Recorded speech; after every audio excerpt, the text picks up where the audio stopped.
Welcome to all UPSC aspirant. तो आज का जो हम टॉपिक है जिस पर कि हम डिस्कशन करेंगे, जिसको कि हम समझेंगे कि ये है क्या। टॉपिक का नाम है लिमिटेशन ऑफ अ गवर्नमेंट।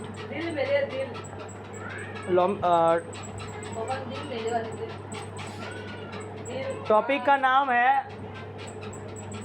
नाम है लिमिटेशन ऑफ गवर्नमेंट। टॉपिक समझ में आ गया? टॉपिक का क्या नाम है? Limitation of a government.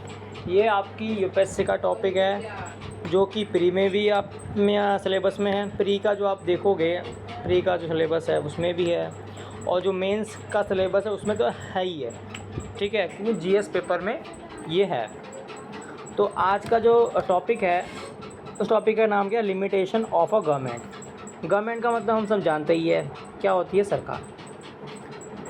Her state में सरकारें होती है, हर देश में सरकारें होती है, और जहाँ जहाँ सरकारें होती है वो उस देश की सर्वोच्च सबसे बड़ी जो मेन जो बॉडी होती है किसी भी कंट्री को रिप्रेजेंट करने की, वो उसकी सरकार होती है। यानी कि हर कंट्री को जो चीज़ रिप्रेजेंट करती है वो गवर्नमेंट रिप्रेजेंट करती है, सरकार होती है। समझ में आ गया? सरकार होती है। Hindustan, India is a democratic country. लोकतांत्रिक देश है। लोकतांत्रिक देश क्या होता है सर? लोकतांत्रिक देश का मतलब ये होता है कि जहाँ पर जनता खुद सरकार को चुनती है, जनता खुद सरकार को वोट देती है, और जो जीतता है, जनता जो फैसला सुनाती है, उससे जो लोग आते हैं और फिर वो चीज़ आते हैं, संगठित होते हैं, तो एक ऑर्गेनाइज तरीके से काम होता है, तो उसी फॉर्मेशन को हम सरकार कहते हैं। यहाँ तक कि आपको समझ में आ गया सरकार होती क्या? ठीक है। अब देखो लिमिटेशन क्या होती है। अब हम इसकी हम बात कर रहे हैं, अभी हम सिर्फ इसी की बात कर रहे हैं। इस टॉपिक की लिमिटेशन क्या होती है? सीमाएं होती है। अब सीमा है क्या? सीमाएं, लिमिटेशन क्या होती है? लिमिटेशन को जानने से पहले हमें इसके अपोजिट वर्ड को जानना पड़ेगा, असीमित। असीमित का मतलब क्या होता है? जैसे कि अगर हम बात करें असीमित, जिसकी कोई सीमा ना हो, जिसका कोई अंत ना हो, उसे हम असीमित कहते हैं। जैसे फॉर एग्ज़ाम्पल अगर हम ओशन की बात करें, हम समुद्र की बात करें, वो असीमित है। अगर हम काउंटिंग फॉर्म में बात करें, तारों की बात करें, तो वो असीमित है, जिसका कोई एंड नहीं है। जैसे कि अगर हम नंबर्स की बात करें तो इन्फिनिटी तक नंबर जा सकते हैं, उसका कोई अंत नहीं है। अगर हम यूनिवर्स की बात करें तो उसकी कोई असीमित है, उसकी कोई no limitation, beyond the everything. लेकिन टॉपिक का नाम क्या है? लिमिटेशन। लिमिटेशन मतलब बस लिमिटेड मतलब होता है एक ऐसे ही बाउंड, हम कह सकते हैं कि एक ऐसी स्पेस जहाँ से आप बियॉन्ड नहीं जा सकते, जहाँ से आप बियॉन्ड जा ही नहीं सकते, उसे हम लिमिटेशन कहते हैं कि आपकी ये लिमिटेशन। जैसे फॉर एग्जांपल हम स्कूल जाते हैं, ठीक है, स्कूल जाते हैं। अब स्कूल में आपने एंट्री कर ली, ठीक है ना। अब स्कूल में जाने के बाद आप कभी भी जा सकते हो बाहर? नहीं जा सकते। यानी कि वहाँ पर क्या लगा दी? लिमिटेशन लगा दी। अगर आप स्कूल में आ गए तो आप 2 बजे के बाद ही निकलोगे, लिमिटेशन लग गई। आप ऑफिस जाते हो 9 बजे, आप आते हो शाम को 6 बजे। क्या आप 6 से पहले आ सकते हो? नहीं आ सकते। 6 बजे के बाद ही आ सकते हो, तो ये हो गई लिमिटेशन, ठीक है ना। आप कोचिंग जाते हो, कोचिंग में 2 घंटे 3 घंटे आप क्लास लेते हो, ठीक है ना। आप बीच में क्लास के नहीं जा सकते, ठीक है ना। आप ये नहीं कह सकते कि सर आप हमें 1 घंटे पढ़ाओ, ऐसा पॉसिबल नहीं है। यानी कि हर चीज़ में कुछ ना कुछ लिमिटेशन होती है। जैसे फॉर एग्जांपल आप जो है कि लिमिटेशन क्या है, आप आई थिंक दिन में 1 लीटर पानी पी सकते हो, 2 लीटर पानी पी सकते हो, आप दिन में 40 लीटर पानी नहीं पी सकते, आपकी लिमिटेशन है। आप एक दिन में 10 किलोमीटर चलोगे, 20 किलोमीटर चलोगे, लेकिन मैं आपसे बोलूँ 500 किलोमीटर चलना एक दिन में पॉसिबल नहीं है।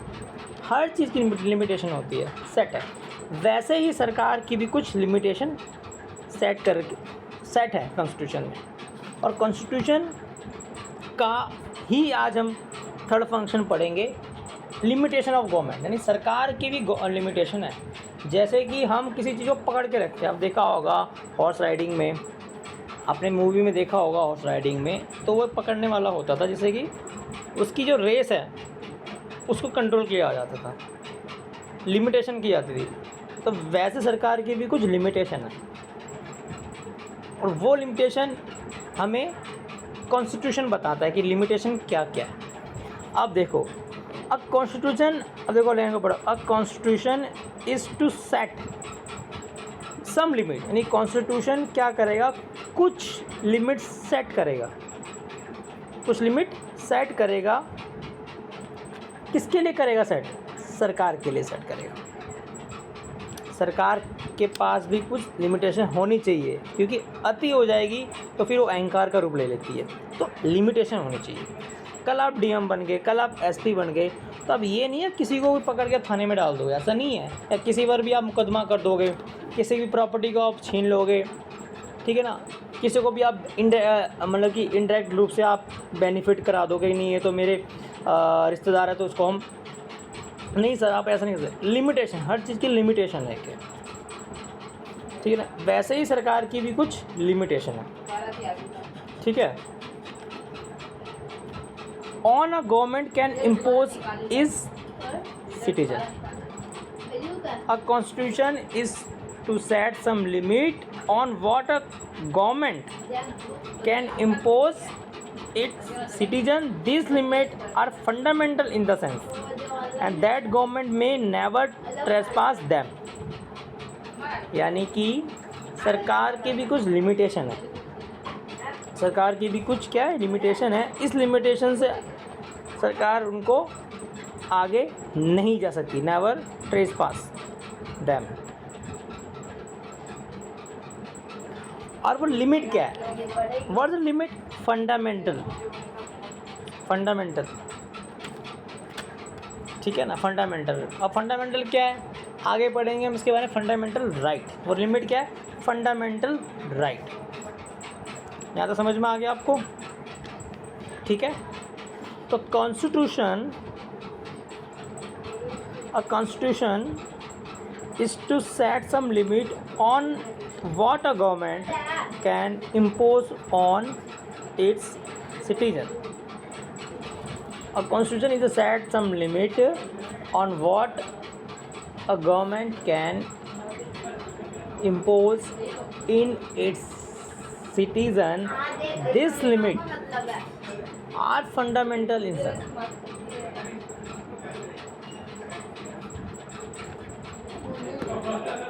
फॉर एग्ज़ाम्पल अगर हम बात करें, देखो देखो यहाँ पर मैंने एग्ज़ाम्पल लिया है सोसाइटी का। हमने जो पढ़ा था पहले, सोसाइटी रूल्स रेगुलेशन बनाती है। अब ये रूल्स रेगुलेशन जब बन के आते हैं, तो जो रूल्स रेगुलेशन बनेंगे, हो सकता है ये रूल्स रेगुलेशन बहुत अच्छे हो सकता है कि ये रूल रेगुलेशन बहुत ही वर्स्ट हो। यानी कि दो कैटेगरी होगी। कितनी कैटेगरी होगी? दो, फेयर एंड अनफेयर। अब ये फेयर और अनफेयर क्या होता है? फेयर अनफेयर का मतलब ये होता है कि आप स्कूल जाते हो, अब आप स्कूल जाते हो और आप क्लासरूम में एंट्री करते हो और आपका टीचर बोलता है कि आप क्लासरूम में नहीं बैठ सकते और बाकियों को बोलता है कि आप बैठ सकते हो, तो इसमें क्या हो गया? जिसको इसने परमिशन नहीं दी वो क्या हो गया? अनफेयर हो गया। जिनको परमिशन दी वो फेयर हो गए। ठीक है, तो वैसे ही अब आप डीएम बन जाते हो, आईपीएस बन जाते हो, आपके पास एप्लीकेशन आती है। ठीक है, आपके पास एप्लीकेशन आती है और आप कुछ एप्लीकेशन सेलेक्ट करते हो जो आपके काम की होती है, जिसमें आपके प्लस पॉइंट होता है, और जो आपके अंगेज बोलता है, जो समस्या बताता है, उसकी एप्लीकेशन आप रिजेक्ट कर देते हो, तो वो क्या हो गया, अनफेयर हो गया। ठीक है ना। अब कॉन्स्टिट्यूशन क्या कहता है, your choice what you wear. फिर मतलब क्या है, आप जो कपड़े आपको अच्छे लगे आप वो पहनो, जहाँ जाना है वहाँ जाओ।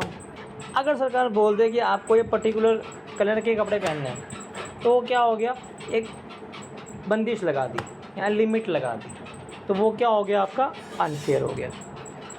Arrest anyone with genuine reason, आप अरेस्ट किया, किसने गलती करी, किसने क्राइम किया, चोरी करी, डकैती करी, ठीक है, तो वो कौन सा हो गया, फेयर हो गया, मतलब कि फेयर हो गया, अरेस्ट किया फेयर। दूसरी बात, आपने किसी को बिना किसी रीज़न है, बिना किसी प्रूफ के आपने उसको अरेस्ट किया, तो क्या हो गया, अनफेयर हो गया। फ्रीडम ऑफ स्पीच, आपकी फ्रीडम है, आप बोल सकते हो, आप सरकार से सवाल पूछ सकते हो, तो ये फेयर हो गया। अब अनफेयर क्या हो गया, आप सरकार सवाल ही नहीं पूछ सकते, सरकार ने रोक लगा दी कि नहीं आप हमारे खिलाफ़ कोई भी नेगेटिव स्टेटमेंट नहीं दोगे, तो वो अनफेयर हो गया।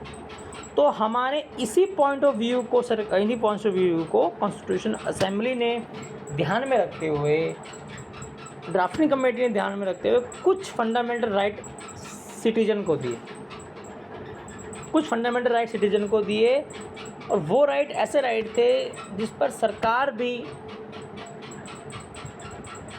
उसको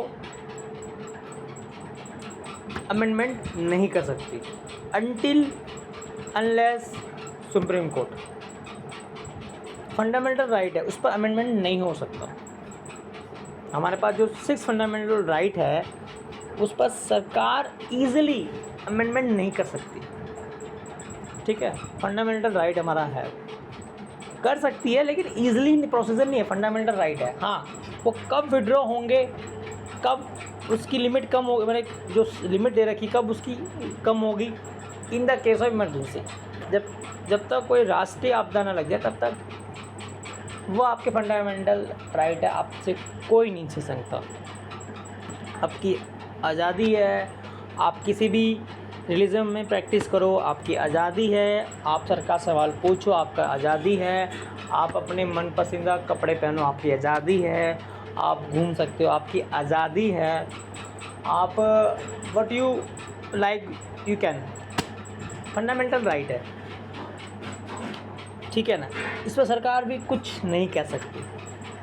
तो अभी जो हमने पढ़ा है, एक बार दोबारा रिकॉल कर लेते हैं। आज हमने लिमिटेशन ऑफ गवर्नमेंट पढ़ा कि सरकार की भी कुछ लिमिटेशन है, जो कि कॉन्स्टिट्यूशन का थर्ड फंक्शन है। बात समझ में आ गई। फिर हमने पढ़ा इसकी मीनिंग को, कॉन्स्टिट्यूशन ने भी सरकार को कुछ लिमिटेशन दे रखी हुई है कि इससे वो बियॉन्ड नहीं जा सकती। ठीक है ना, वो लिमिटेशन क्या है, वो लिमिटेशन फॉर एग्जांपल लिमिटेशन के लिए हमने यहाँ पर एग्जांपल दे रखा हुआ है फंडामेंटल राइट का, कि सरकार फंडामेंटल राइट को नहीं छीन सकती, और सिटीजन का राइट है फंडामेंटल राइट, जो कि कॉन्स्टिट्यूशन ने हमें दे रखे हुए हैं। नाउ पर जब हमारे पास 6 फंडामेंटल राइट है, ठीक है ना, फंडामेंटल कल्चर, जो राइट ऑफ इक्वलिटी हो गया, राइट टू फ्रीडम हो गया, right to freedom of religions हो गया, राइट अगेंस्ट एक्सप्लॉयटेशन हो गया, ठीक है, राइट ऑफ कॉन्स्टिट्यूशन रेमेडीज़ हो गया। तो जो हमारे 6 फंडामेंटल राइट है, वो हमसे सरकार भी हमसे नहीं छीन सकती अनटिल अनलेस नेशनल इमरजेंसी को राष्ट्रीय आपदा आ जाए, तो वो हमारे फंडामेंटल राइट को थोड़ा सा कम कर सकती है या विड्रॉ कर सकती है। It depend on government, it depend on situation. Thank you very much. जय हिंद, जय भारत।